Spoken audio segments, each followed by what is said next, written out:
Finance classique et microfinance au Tchad, comprendre les deux mondes. Découvrons ensemble notre sujet du jour. Bienvenue dans Esprit 2.0, le podcast qui décortique l'économie numérique et la finance de demain. Aujourd'hui, nous allons comparer la finance bancaire et la microfinance au Tchad. À quoi servent-elles? À qui s'adressent-elles? Et comment choisir la bonne voie pour financer vos projets? Pour planter le décor, quelques chiffres clés sur le système financier tchadien. Rappel express, c'est quoi la finance?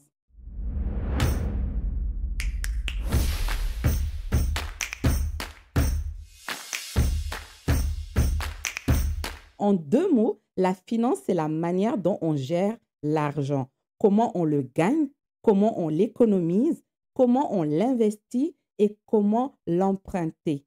Elle touche les particuliers, les entreprises et même l'État. L'objectif, c'est de faire fructifier les ressources tout en maîtrisant les risques. Aujourd'hui, on va voir comment cette grande idée se décline en deux réalités bien différentes. La finance bancaire et la microfinance ici au Tchad.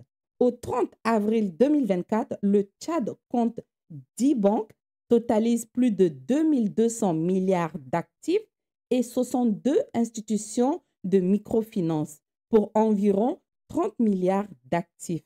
Pourtant, seulement 22% des adultes possèdent un compte bancaire selon Global Fintech 2017. D'un côté, la banque, c'est des montants colossaux concentrés en peu de clients. De l'autre côté, les IMF, c'est des petits montants pour beaucoup de besoins non couverts. Voilà le contraste qui nous préoccupe aujourd'hui. Entrons maintenant dans le fonctionnement des banques tchadiennes. Les banques sont régies par la COBAC avec un capital social de 10 milliards. Elles proposent des comptes courants, des crédits immobiliers, des financements pétroliers ou logistiques, des lettres de crédit, etc. Les tickets moyens se chiffrent en dizaines de centaines de millions de francs CFA. Ticket veut dire prêt, crédit, investissement en grosso modo. Les créances douteuses des banques s'élèvent autour de 28% des encours, signe que le secteur est encore fragile. Autre limite, près de 80% des guichets sont concentrés à N'Djamena.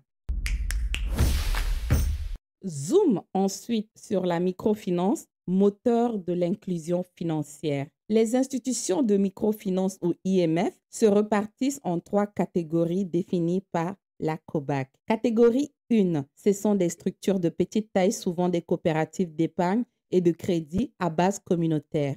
La catégorie 2, elles ont un capital minimum de 300 millions depuis 2021 et peuvent collecter l'épargne et accorder des crédits. C'est ce qu'on retrouve souvent au Tchad. La catégorie 3, ce sont des plus grandes institutions de microfinance, parfois proches d'une banque, avec une capacité d'intervention plus large, notamment sur le marché financier.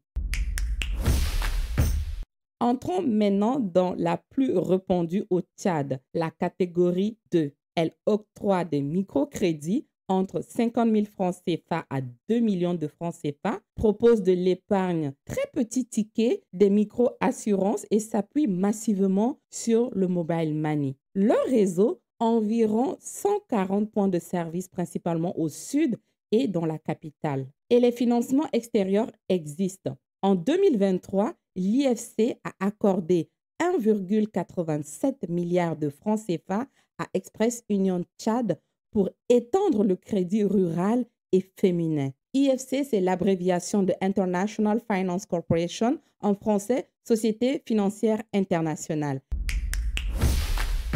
La microfinance, c'est donc des petites sommes qui irriguent la base productive. Vendeuse de mille, petits éleveurs, mototaxi, c'est là que commence le véritable soutien à l'économie de proximité. Retenons les trois différences majeures entre ces deux mondes. Première différence, l'échelle.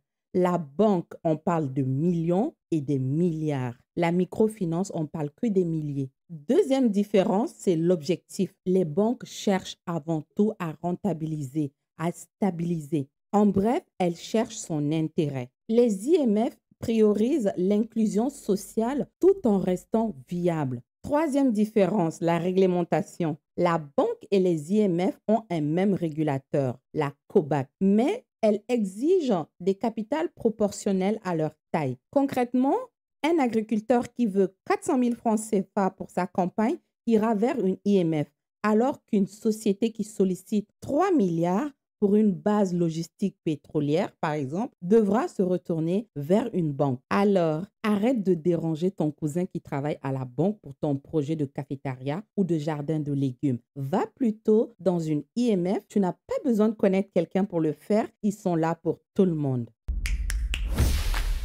Observons les défis à relever et les opportunités à saisir. Les banques luttent contre la sous-capitalisation et la concentration du risque pétrolier. Côté IMF, les enjeux sont digitalisation, l'amélioration de la gouvernance et l'augmentation du capital. Malgré cela, les perspectives sont encourageantes. Le mobile money explose. Les bailleurs de fonds injectent des capitaux pour soutenir le crédit agricole, la micro-assurance et de nouvelles fintechs émergent pour relier la banque et les IMF. Avant de conclure, quelques exemples très concrets et conseils pratiques. Exemple 1, Idriss, 42 ans. Il gère une société de transport logistique. Il a obtenu 3 milliards auprès d'une banque commerciale pour acquérir 20 camions et construit un entrepôt à N'Djamena. Le prêt est adossé à des garanties réelles, hypothèque de son entrepôt, et assorti à un taux préférentiel de 10% car son client principal est une compagnie pétrolière internationale. La banque exige de lui un plan d'affaires détaillé, des audits externes annuels et un apport propre de au moins 20%. Exemple 2, en microfinance, Neldi, 31 ans, transforme de l'arachide en pâte de beurre de cacahuète à Sarre. Elle contracte un microcrédit de 500 000 francs CFA sur 12 mois auprès d'une IMF de catégorie 2. Pas de garantie formelle, la confiance repose sur sa réputation dans le groupement féminin. Les remboursements sont hebdomadaires, prélevés via mobile money à un taux nominal de 32%. Oui, c'est vrai, c'est plus cher qu'à la banque, mais avec une flexibilité pendant la saison creuse, ça reste un avantage. Le prêt finance l'achat d'un moulin, de l'emballage, ce qui double sa capacité de production. Conseil pratique, définissez d'abord le montant et la durée de votre besoin avant de contracter une IMF. Comparez souvent le TEG, microfinance et banque. Ils ont des coûts souvent cachés. Le TEG, c'est le vrai coût d'un crédit, exprimé en pourcentage annuel. Il inclut tous les frais liés au prêt, pas seulement le taux d'intérêt nominal. Parce qu'on va te donner un taux attractif, tu penses que c'est ce que tu vas payer, mais tu te retrouves à payer des sommes de fois que tu ne comprends pas. Et deux fois, personne n'est capable de t'expliquer pourquoi. Ton gestionnaire de compte, il va finalement te fuir parce qu'il ne pourra pas t'expliquer. Choisis plutôt la proximité. Un agent IMF qui passe toutes les semaines est plus valorisant qu'une banque qui est à 300 km de toi. Exige un contrat clair.